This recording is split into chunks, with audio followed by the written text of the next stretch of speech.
नमस्ते सबैजनालाई तपाईलाई स्वागत छ हाम्रो video channel Aakash बायोलोजीमा।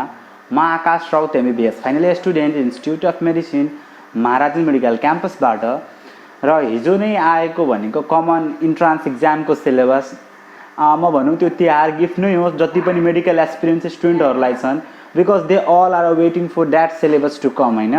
And it means यो तिहारमै आयो, मलाई अलि राम्रो जस्तै लाग्दैन। हाम्रो देशमा एउटा जुन यो स्टेरियोटाइप बनेको छ या जे पनि भनौँ, त्यो तिहार टाइममा अरू दसैँ टाइममा केही नोटिसहरू नहुने, तर यो बिचमा पनि आउँदा मलाई लाग्छ विद्यार्थीहरूमा एकदम बढी जागर आएको छ पढ्न लागि। एन्ड यो एकदम राम्रो न्युज छ सबैजनाको लागि के। एन्ड यो पालिको मेडिकल यो इन्ट्रान्स एक्जामको लागि जुन सिलेबस आएको छ त्यसबाट म एकदमै बढी खुसी छु के। पहिला के हुन्थ्यो, पहिलाको सिनारियो बुझौँ र अहिलेको सिनारियो बुझौँ के कस्तो डिफ्रेन्स आएको छ, र त्यसपछि म कुरा गर्नेछु हाम्रो जुन सिलेबस छ त्यो अलि म्याक्रोस्कोपिक लेभलमा दिएको छ। सो त्यो माइक्रोस्कोपिक लेभलमा के कस्तो कुरा छन्, यसमा एक्स्ट्रा कुरा भनेको मेन्टल एबिलिटी टेस्टहरू हालिएको छ। त्यसभित्र भएको verbal reasoning, logical reasoning, numerical reasoning र स्प्याटियल ओरिएन्टेसन भनेको के हो भने सबै कुरा हामी बुझ्छौँ अलि मजाले है। सो स्टार्ट गरौँ। सो सुरु गरौँ हामी हिस्ट्रीबाट। हिस्ट्रीबाट कस्तो थियो त, सबैभन्दा पहिला आइएमले आफ्नो मेडिकल इन्ट्रान्स स्टार्ट गर्यो। सो एउटा आइएमले लिन्थ्यो, आइएमले लिने भनेको 100 मार्क्सको थियो। त्यो 100 मार्क्समा 50 मार्क्स बायोलोजी, त्यसपछि 20 मार्क्स फिजिक्स, 30 मार्क्स केमिस्ट्री। त्यस्तै अर्को भनेको पाटनको आउँथ्यो। पाटनमा भनेको एमसिक्युजहरूमा जाने मेन्टल एबिलिटी टेस्टहरू चाहिँ बढी सोध्ने गरिन्थ्यो। सो धेरै जसो विद्यार्थीलाई पाटन बारेमा के थिएन त, त्यो नै थिएन, आइडिया नै थिएन। त्यसपछि केयुले पनि अलगै इन्ट्रान्स एक्जाम लियो र बिपिकेएचएसले अलगै इन्ट्रान्स एक्जाम लियो। सो हामी एउटा सानो देशभित्र के हेरिरहेको थियौँ त, 4 टाइपको मेडिकल इन्ट्रान्स एक्जाम लिइरहेको थियो। र यो मेडिकल इन्ट्रान्सले विद्यार्थीलाई के कस्तो बर्डन दिइरहेको थियो त, एउटा के थियो त, सिलेबसको बर्डन। किनभने हाम्रो देशमा अहिलेसम्म मेडिकल सिलेबस कुनै पनि ठाउँको राम्ररी त्यो मेन्टेन थिएन। विद्यार्थी त पढ्ने, तर के पढ्ने भन्ने कुरा नै थाहा थिएन। सिम्पल कुरा यही हो। इफ मलाई पढ्नु पनि छ भने मलाई मेडिकल सिलेबस थाहा भएन भने हामी धेरै जसो कन्फ्युज हुने गर्छौँ, र यसले गर्दाखेरि के हुन्छ त, विद्यार्थीको तयारीमा ह्याम्पर गर्छ। अर्को कुरा, एउटा विद्यार्थीले अगर 4वटा मेडिकल सिलेबस दिने छ भने मेडिकल इन्ट्रान्स एक्जाम भने उसले 4 डिफ्रेन्ट टाइपको प्रिपरेसन गर्नुपर्ने थियो, र त्यो 4 टाइपको त्यो मेडिकल प्रिपरेसन टाइममा उसको थुप्रै टाइम वेस्ट हुने गर्थ्यो के। अनि विद्यार्थीहरू के हुन्छ त, एउटा मेन्टल ट्रमा कारणले गुज्रिने गर्थे। तेस्रो कुरा, जति इन्ट्रान्स एक्जाम त्यतिवटा फर्मको पैसा 3500, 5000, 4000 गरी विद्यार्थीहरूलाई लुटिन्थ्यो के। भनौँ न यो पुरै लुट तन्त्र जस्तै भएको थियो एउटा मेडिकल एजुकेसन हाम्रो देशमा। त्यसपछि कन्टिन्युस इफर्ट म भन्न चाहन्छु नेपाली जनता प्लस डाक्टर गोविन्द केसीले गर्दाखेरि यो अन्डर ग्रेजुएटमा एउटा common entrance exam that is same as NEET के इन्डियामा जस्तो नेसनल इलिजिबिलिटी इन्ट्रान्स कम्टेस्ट हुन्छ, त्यस्तै गरी नेपालमा पनि अब कमन इन्ट्रान्स एक्जाम हुन्छ। यसको अर्थ बिपिकेएचएस, पाटन, केयु, आइएम सबैको भनेको एउटै एक्जाम हुने। क्लियर? अब नेपालमा एउटा मात्र एक्जाम हुन्छ, र यो एउटा एक्जाममा हामीले के कुरा बुझ्नुपर्छ, जम्मा जम्मी 200 मार्क्सको क्वेसन आउँछ। कति मार्क्सको त, 200 मार्क्सको क्वेसन आउँछ, द्याट इज 200 एमसिक्यू, र त्यसको लागि दिने गरिएको छ 180 मिनट, द्याट इज 3 आवर्स। र हरेक क्वेसन के हुन्छ त्यसमा 4वटा अप्सन हुन्छन्, राइट द टिक एन्सर, टिक होइन गोलो लाउनु पर्छ हामीले, त्यो गर्नुपर्ने हो। अब हेर्नुहोस् यसमा के कस्ता डिफ्रेन्स आएको छ नि त, हामीले अलिअलि कुरा बुझ्नुपर्छ। पहिला गर्ने के गरिन्थ्यो त, बायोलोजी यति मार्क्सको, केमिस्ट्री यति मार्क्सको। अहिले गरी के आउन थालेको छ त, हेर्नुहोस् है, मैले पनि तपाईँहरू जस्तै यो हाम्रो हिजो मलाई धेरै स्टुडेन्टले भने, तर के भनौँ तिहारले गर्दाखेरि मैले बनाउन सकिनँ। एन्ड देन अहिले भर्खर बनाइरहेको छु। घरमा गाली पनि खाइयो किनभने आजको दिन काम गर्नुपर्ने थियो, हुन पनि मैले काम गरेर सकाएर अलि टाइम निकालेँ। यसको लागि मैले राति 12 बजीसम्म अलिक प्रिपरेसन गरेँ यो भिडियो लागि कि के कस्तो कुरा गर्नुपर्छ, र अहिले बनाइरहेको छु। सो अहिलेमा के आइरहेको छ त, हेर्नुहोस् है, हामी सबैजनाले अहिले टपिकलाई 5 टाइपमा बाँडिएको छ। 1 is physics, 2nd chemistry, 3rd भनेको जोलोजी, 4थो भनेको बोटनी, र 5th भनेको मेन्टल एबिलिटी टेस्ट। र यसमा मार्क्स डिभिजन के छ त, फिजिक्स भनेको कति मार्क्स त, 50 मार्क्स, केमिस्ट्री भनेको 50 मार्क्स, त्यसपछि जोलोजी भनेको 40 मार्क्स, त्यो बोटनी भनेको 40 marks, and then mental ability भनेको 20 मार्क्स। यस्ता कुराहरूले मजाले बाँडिएको छ। अनि म किन राम्रो भन्न चाहन्छु यो सिलेबसले, यो सिलेबसले धरानको पनि कुरालाई रेस्पेक्ट गरेको छ, आयामको पनि कुरालाई रेस्पेक्ट गरेको छ, सँगसँगै पाटनको कुरालाई पनि रेस्पेक्ट गरेको छ। सो समावेश गरिएर यो सिलेबस बनाइएको छ सबैभन्दा पहिलो कुरो। र यसमा पनि अर्को कुरो, यो सिलेबस डिजाइन गरिएको छ 3 वटा प्याटर्नमा। First of all recall, second one is understanding, third one is application. यसमा पर्सेन्टेजमा डिभाइड गर्यो भने रिकललाई दिएको छ 30%, एक सेकेन्ड है, रिकललाई दिएको छ 30%, अन्डरस्ट्यान्डिङलाई दिएको छ 50%, एप्लिकेसनलाई दिएको छ 20%। रिकल बेसिस भनेको के हो, हामी जति पनि थट्सहरूलाई पर्सिभ गर्यो भने इन लोकल ल्याङ्ग्वेज भन्यो भने यो के हो त, रिकल भनेको जस्ट मगअप गर्ने कुराहरू। हामीले कतिवटा थ्योरिजहरू या धेरै कुराहरू के गर्छौँ त मगअप गरेर जान्छौँ। यो मगअप गर्ने कुरालाई 30% बेसिस दिएको छ र 50% कुराहरू कन्सेप्चुअल फर्ममा आउनेछन्। कन्सेप्चुअल इन द सेन्स हामी कुरा गर्यो भने फिजिक्समा धेरै जस्तो कुराहरू जुन theory based question are conceptual question, even some numericals are. त्यस्तै केमिस्ट्रीमा पनि नर्मालिटी यो बढ्यो भने घट्छ कि के हुन्छ भनेर यो पनि भयो कन्सेप्चुअल मार्क्स। त्यस्तै बोटनीको पनि कुरा गर्यो भने क्रेब साइकलहरू भयो कन्सेप्चुअल। जियोलोजीको कुरा गर्यो ह्युमन रिस्पिरेसनमा जस्तो बोहर्स इफेक्टहरूमा जस्तो ह्युमन रिस्पिरेसनको कुरा गर्यो भने त्यो सबै कन्सेप्चुअल क्वेसन भयो। र third part is application phase. Application phase is basically जुन हाम्रो नलेज छ त्यसलाई के गरिन्छ त एसेस गरेर यो अन्डरस्ट्यान्डिङ पछिको पार्ट हो, हामी कसरी एप्लाई गर्छौँ नलेजलाई, त्यस बेस्ड क्वेसनलाई 20% दिएको छ। So that is the best thing that a student होइन क्यान ह्याभ दिस सिलेबस के। र इलिजिबिलिटी बाली तपाईँले हेर्न सक्नुहुनेछ, C+ ल्याउनु छ र C ल्याउनु छ। क्लियर छ यो सबैजनालाई? हामी सबैजनालाई कति छ, C+ ग्रेड फिजिक्स केमिस्ट्री बायोलोजीमा डिफ्रेन्ट ल्याउनु पर्छ र अरूमा भनेको C ल्याउनु पर्यो। र जो विद्यार्थीहरू डिप्लोमाहरू गरेका छन् तिनीहरू लागि के हुन्छ त, डिप्लोमा पास गरिसकेपछि 3 महिनाको कोर्स हुन्छ एनइबीबाट इक्विभ्यालेन्सको, र त्यसपछि त्यो इक्विभ्यालेन्सको सर्टिफिकेट बनाउँ, त्यसपछि they are eligible to apply. अब कुरा गरौँ एउटा डिसएडभान्टेजेस के दिएको छ, माइक्रोस्कोपिक सिलेबस दियो तर त्यसलाई माइक्रोस्कोपिकली दिएन। क्लियर?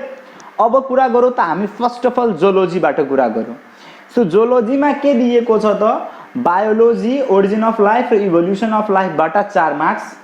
त्यस्तै general characteristics and class of protozoa to कोडाटालाई 8 मार्क्स, प्लाज्मोडियम, अर्थवर्म एन्ड फ्रॉगलाई 8 मार्क्स, ह्युमन बायोलोजी एन्ड डिजिजलाई 14 मार्क्स, एनिमल टिस्युजलाई 4 मार्क्स र environmental pollution, adaptation, animal behaviour and application जोलोजीलाई 2 मार्क्स।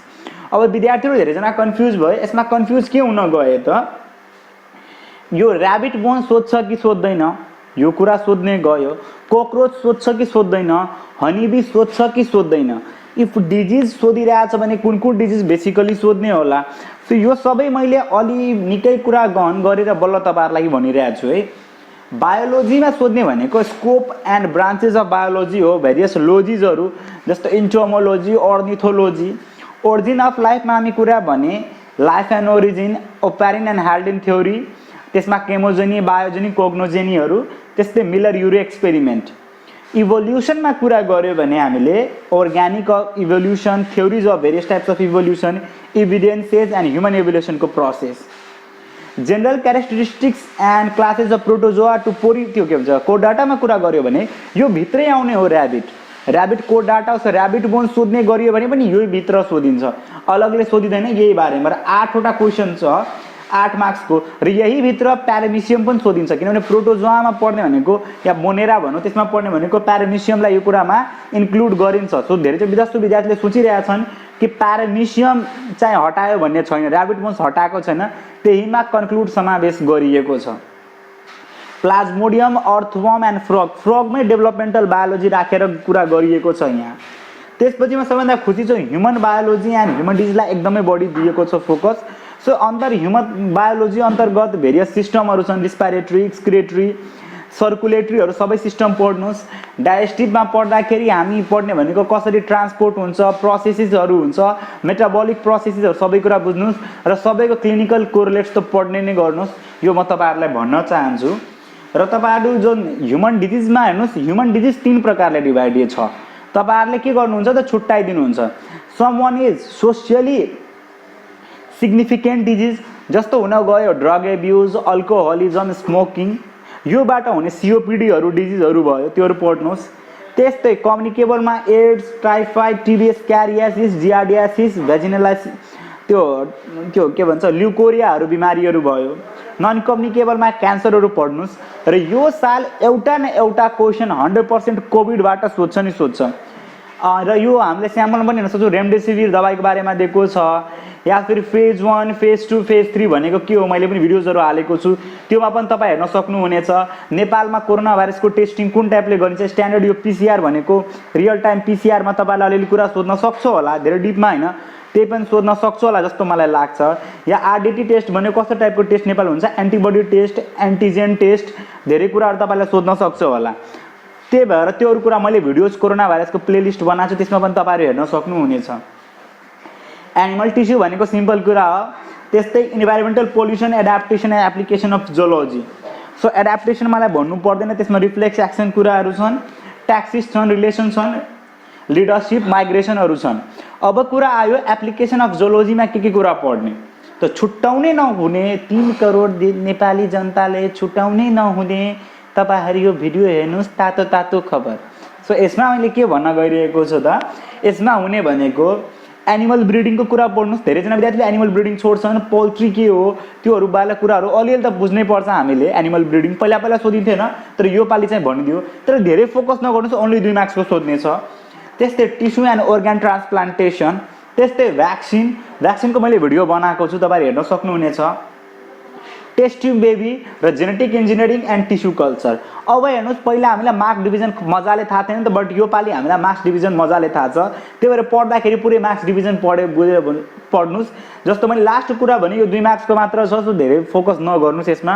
ह्युमन बायोलोजीहरुमा बढी फोकस गर्नु, प्लाज्मोडियम अर्थवर्म फ्रगहरुमा बढी फोकस गर्नुस्, तिनीहरुमा बढी मार्क्स आएको छ। अब कुरा आऊ बोटनी। बोटनीमा पनि विद्यार्थीहरुलाई धेरै नै प्रब्लम भएको छ, कतिजनाले बुझ्न सकेका छैन। मोर्फोलोजी केमा इन्क्लुड गरिएको छ त पुरा बुझ्नुस्। Basic component of life and जुन बायोडाइभर्सिटी छ, सो बेसिक कम्पोनेन्ट अफ लाइफमा तपाईलाई भाइरस, ब्याक्टेरिया, लाइकेन्सहरु आइसक्यो। ट्याक्सोनोमीमा त्यो बायोडाइभर्सिटीमा ट्याक्सोनोमी पनि आउँछ, मोर्फोलोजी पनि आउँछ, एन्ड इकोनोमिकली के भन्छ इम्पोर्टेन्ट प्लान्ट्स पनि आउँछ। सो ट्याक्सोनोमीमा कुरा गर्दाखेरि एउटा त ट्याक्सोनोमीको बेसिक लेभल र अर्को टेक्सोनोमी अफ के त एन्जियोस्पर्म, त्यसमा गर्दाखेरि पुरै फ्यामिलीहरु आउने गर्छन्। मोर्फोलोजी पनि त्यसमै आउँछ, र त्यसपछि आउने भनेको algae, fungi, bryophyta, pteridophyta, gymnosperm हो। त्यस्तै इकोलोजी एन्ड इन्भाइरोमेन्टलाई पनि फोकस गरिएको छ। सो इकोलोजी पार्टलाई अलग गर्नुस्, इन्भाइरोमेन्ट पार्टलाई फरक गर्नुस्। इन्भाइरोमेन्ट पार्टमा पढ्दाखेरि ग्रीन हाउस इफेक्ट के हो, ओजोन डिप्लेसन वाला कुराहरू के छन्, पोल्युसन के हो, एसिड रेन के हो, वेस्ट म्यानेजमेन्ट कुन कुन प्रकारले हुन्छ, यो कुराहरू तपाईहरुले बुझ्नुपर्ने हो। पहिला पहिला विद्यार्थीको कुरामा ध्यान दिन्थेन, तर अब ध्यान दिनुपर्ने कुरा हो। अर्को कुरा भनेको plant adaptation, forest conservation, food chain, food वेबहरु कुरा छन्। र म एकदमै खुसी छु भनेको सेल बायोलोजी एन्ड जेनेटिक्सबाट। आई एम रियली ह्याप्पी के यो 12 मार्क्सको आइरहेछ। र विद्यार्थीहरुले गल्ती कुरा गर्ने के हो त, सेल बायोलोजी भनेको तपाईहरु only you are focusing on cell organelles, that is the main mistake that you tend to do के। सेल बायोलोजी भनेको कहिले पनि मात्र सेल अर्गानेल हैन। सेल बायोलोजी भनेको के हो त, सबैभन्दा पहिला सेल हो र सेल अर्गानेल हो। अर्को कुरा त्यसमा आउने जाने भनेको बायोमोलिक्युल्स हो। बायोमोलिक्युल्स इन द सेन्स तपाईले बुझ्नुपर्ने कार्बोहाइड्रेट, एमिनो एसिड, प्रोटिनहरु के कस्ता छन्। र तेस्रो कुरा तपाईले बुझ्नुपर्ने भनेको सेल डिभिजनको कुरा हो। सो सेल बायोलोजीमा यो तीनटै कुराहरू आउँछन्, मजाले पढ्नुस्। 12 मार्क्सको आइरहेछ। सो बेसिकली 6 मार्क्स सेल बायोलोजीबाट आउने हो। र अब 6 मार्क्स पहिला जुन 1 देखि 2 मार्क्स, अब 6 मार्क्स आउँछ जेनेटिक्सबाट। सो जेनेटिक्सबाट पढ्दाखेरि मजाले पढ्ने मेन्डेलिनिजम। म एकदम खुसी छु कि जेनेटिक्स एकदम इम्पोर्टेन्ट छ के from a student who tends to pursue the career in medicine के। यो सबैले बुझ्नुपर्ने कुराहरू जस्तो मलाई लाग्छ। त्यसपछि आरएनए डीएनए पढ्दाखेरि ट्रान्सक्रिप्सन, ट्रान्सलेसनहरु, जेनेटिक कोडहरु, जिन पुल के हो, सेक्स लिङ्क्ड इनहेरिटेन्स के हो, यो सबै कुरा, म्युटेसन के हो, डीएनए आरएनएहरु सबै कुरा, concept of incomplete dominance and dominance भनेको के हो, सप्लिमेन्ट्री जिन, एपिस्ट्याक्सिस, कम्प्लिमेन्ट्री जिन के हो, सबै कुरा बुझ्न सक्नुहुनेछ। त्यस्तै एनाटोमी एन्ड फिजियोलोजी भन्नु पर्दैन। एनाटोमीमा हामी लिफ, मोनोकोट एन्ड डाइकोटको लिफ, स्टिमहरु सबै कुरा पढ्नु पर्छ। फिजियोलोजीमा हामी diffusion, osmosis, exchange of sap, रेस्पिरेसनहरु कुरा यसबाट 7 मार्क्स आउने छ र त्यो डेभलपमेन्ट एन्ड एप्लाइड बोटनीबाट 5 मार्क्स। सो डेभलपमेन्टल बोटनी त मलाई भन्नु पर्दैन, micro and mega gametogenesis sporogenesis हो। तर यो एप्लाइड बोटनीमा तपाईहरुले बुझ्नु पर्नेको बायोटेक्नोलोजी हो, प्लान्ट ब्रिडिङ हो, एन्टिबायोटिक्स हो, बायो फर्टिलाइजर हो र फर्मेन्टेसन भन्ने कुराहरू हो जुन विद्यार्थीहरूले बुझिराख्नु पर्छ। अब हेर्नुस् यो पालि राम्रो कुरा के हुने भयो त, पहिला के हुन्थ्यो लक बाई चान्स, आफै इन्क्लुडिङ मी हैन, हामी लक बाई चान्स गरेर पनि ननिस्किन्थ्यो के, किनभने 100 वटा आउँथ्यो र विद्यार्थीलाई धेरै कुरा के हुन्थ्यो त, के हुन जान्थ्यो त, कति कुरा पढ्न पर्थ्यो कति कुरा आउँदैन भनेर विद्यार्थी फ्रस्ट्रेसनमा हुन्छ, यार यति मलाई इन्ट्रेस्टिङ यो टपिक लागिरहेछ यसबाट त मार्क्सै आइरहेको छैन। तर यो पालि के गर्छ, एज अ होल सिलेबसलाई के दिएको छ त, मजाले कभर गरिएको छ। That's why I am happy के, र एन्ड एकदम बढी ह्याप्पी छु र यसको कारण के छ त्यो पनि भन्ने छु। अब केमिस्ट्री 50 मार्क्स, केमिस्ट्री 50 मार्क्समा जेनरल एन्ड फिजिकल 18 मार्क्स, अर्ग्यानिकलाई 18 मार्क्स, इनअर्ग्यानिकलाई 14 मार्क्स। धेरै विद्यार्थीको प्रब्लम छ solid state solution, colloid and catalysis, यो कुरा सोध्ने छ कि छैन, आयोनिक इक्विलिब्रियमहरु सोध्ने छ कि छैन, यो सबै कुराहरु सोध्ने छ र यो पहिला पनि कुरा सोधिन्थ्यो। इन्क्लुडिङ मी जति बेला मैले फ्रेसमा दिएको थिएँ, मेरो ननिस्केको थिएन त्यति बेला पनि कोलोइडहरुबाट कुरा सोधेको थियो, एरोसोल के हो, कोलोइड के हो, त्यो कुराहरु मजाले जहिले पनि सोध्ने गरिएको छ। तर विद्यार्थीहरु के हुन्छ पढ्दैनन् र लक बाइ चान्स एक्जाममा आयो भने मात्र टिक लाउने गर्थे। तर अब तपाईहरुले त्यो कुरा पनि पढ्नु पर्ने छ र तपाई पढिरहनु भएको छ र पढेकै हो। तपाईहरुले सोलिड स्टेट के पढाएको छैन, टेट्रासाइक्लिक, ट्राइक्लिनिक, यो सबै टाइपको क्रिस्टल पढाएको छ कि छैन, यो सिम्पल बेसिक्समा सोध्ने हो क्रिस्टलहरु। इनअर्ग्यानिकमा सोध्दाखेरि कोअर्डिनेसन केमिस्ट्री हामी पहिला पनि पढ्थ्यो र कोअर्ग्यानिक केमिस्ट्री हामीलाई अहिले पनि पढ्नु पर्छ। That is not a big deal के तपाईहरुले पढ्नु पर्ने। मलाई लाग्छ जो ग्याप गरेका छन् तिनीहरूलाई फाइदा के हुनेछ त, किनभने तपाईहरुले यो कोअर्डिनेसन केमिस्ट्री मजाले पढ्यो भने तपाईहरुले पढ्नु पनि भएको थियो कि, इफ जसले बीपी सेसन लागि ट्राई गरिरहेका छन् तिनीहरुलाई त हुनै सक्छ। अर्को भनेको क्वान्टिटेटिभ इनअर्ग्यानिक एनालाइसिस, यसको लागि तपाईहरुले क्लास 12 मा प्र्याक्टिकल जसले गरेका छन्, क्लास 11 मा ब्युरेट पाइपेटहरुबाट गरेका छन् भने तिनीहरुले मजाले गर्न सक्छन्। That is not a big deal to prepare के। मलाई लाग्छ जो फ्रेशर छन् तिनीहरुलाई त इनअर्ग्यानिक प्रिपेयर गर्न झन् इजी हुन्छ, किनभने दिमागमा मजाले अलिअलि त्यो भकै हुन्छ के। र फिजिक्स भनेको 50 मार्क्सको हो, त्योमा मलाई खासै भन्नुपर्ने जस्तो लाग्दैन, फिजिक्समा सबै च्याप्टर इन्क्लुड छन्। र त्यसपछि आउने भनेको म्याथ हो, यो म्याथ भनेको 20 मार्क्सको हो र यो म्याथले धेरै कुरा डिटरमाइन तपाईलाई लाग्छ तर खासै गर्दैन, सबैको लागि धेरै प्रिपेयर गर्न खासै गाह्रो छैन। अब धेरै विद्यार्थीहरूलाई कुरा थाहा छैन यो भर्बल रिजनिङ भनेको के हो, यसभित्र सोधिएको छ। न्युमेरिकल रिजनिङ भनेको के हो, लजिकल भनेको के हो र स्प्याटियल रिलेसन अर एब्स्ट्र्याक्ट रिजनिङ भनेको के हो। त बुझ्नुस् भर्बल रिजनिङ भनेको बेसिकली के हो त, कुनै पनि कुराहरु तपाईलाई टेक्स्ट फर्ममा दिएको छ भने त्यो मेन हाम्रो थट्सले त्यो कुरालाई कसरी एनालाइज गर्छ भन्ने कुरा हामीले बुझ्नु पर्छ। अब यसको जरुरी के हो त हेर्नुस्, तपाई पछि गएर डाक्टर बन्नुस् या तपाई डाक्टर बन्न गइरहनु भएको छ भने how you perceive the words of your teacher or your colleagues or how you interact with the patient, यो सबै कुराहरु केमा डिटरमाइन हुन्छ त वर्ड्समा। इफ मैले पेशेन्टको कुरा बुझ्नै सकिन भने there is no point in becoming a doctor. या फिर कुनै पनि डाक्टरले प्रेस्क्रिप्सन लेखेको छ पेशेन्टलाई मन परेन भने त्यो अर्को डाक्टर नि जान्छ भने उसको बिमारी और कुरा लेखेको कुराहरु हामीले बुझ्नु पर्छ। त्यो टेक्स्टको ठूलो रिलेसन छ हाम्रो अन्डरस्ट्यान्डिङमा। अर्को कुरा जति पनि किताबहरु छन् मेडिकलका, चाहे तपाई रोबिन्सको प्याथोलोजी हेर्नुस्, हार्पर्सको बायोकेमिस्ट्री हेर्नुस् या गाइचनको हेर्नुस् या ग्यानङ्सको फिजियोलोजी हेर्नुस्, लिपिनकट्सको किताब हेर्नुस्, सबै इंग्लिश र सबै यूएस पब्लिकेसनका किताबहरु छन्। पछि गएर ह्यारिसन और डेभिडसन पढ्नुस्, जे पनि पढ्नुस्, यूएसएमएलहरुको किताब पढ्नुस् भने हामी त्यहाँ सबै स्ट्यान्डर्ड इंग्लिशमा लेखेका छन्। र if any student is unable to understand English हैन, so he or she might have difficulty in parsing those things which are important to him or her के। त्यही भएर यो भर्बल रिजनिङ 5 मार्क्सको राखिएको छ। यसमा सोध्न सक्ने भनेको spell words, pronunciation, accurate grammar, comprehensive speech, analyse detail written इन्फर्मेसनहरु कुरा सोध्ने गरिएको छ। 5 मार्क्सको छ। तपाईहरु धेरै दिमाग नपुर्याउनु त्यसको लागि अलिअलि गर्दा हुन्छ, लास्टको 5 दिन पनि भ्याउन सकिन्छ। दोस्रो कुरा भनेको न्युमेरिकल टेस्ट हो। यो न्युमेरिकल टेस्टमा यो कति विद्यार्थी सोच्छन् म त एक्स्ट्रा म्याथ लिएको छैन, it might provide me some difficulty on analysing those questions. Numerical टेस्टिङमा कहिले पनि हार्ड म्याथ सोधिदैन, सिम्पल अरिथमेटिक प्रब्लम सोधिन्छ र यसको मुख्य कारण यसमा ग्राफ दिन सक्छ, स्ट्याटिकल डाटाहरु दिन सक्छ के।